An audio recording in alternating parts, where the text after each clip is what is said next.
Zenith स्कुलले quarter final खेलमा 24 अङ्क प्राप्त गरिसकेको छ दोस्रो सेटमा।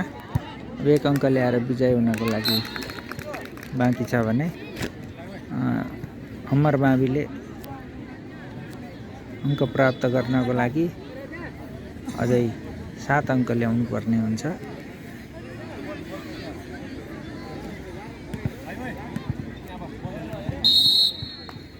घटाएर खेलेको कि गेम अनि बढाएर खेलेको हो त्यो त मैले त घटाएको मा सेमिफाइनल त मारामार हुन्छ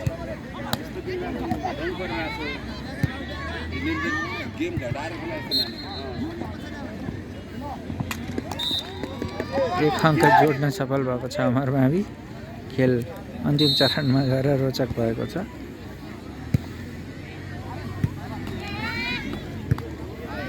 उन्नाइस 24 भएको छ। जेनिथलाई 1 अङ्क आवश्यक थियो। जेनिथलाई 1 अङ्क रोकेर अमर मावि अङ्क बढाउन सफल भएर 2 अङ्क लगातार लिएको छ।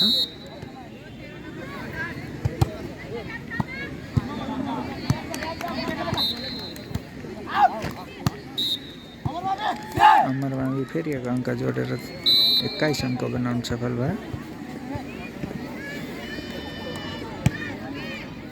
सर्भिसिङ अमर माविको छात्र भलिबल खेलाडी जर्सी नम्बर 9 ले गर्नुभएको छ।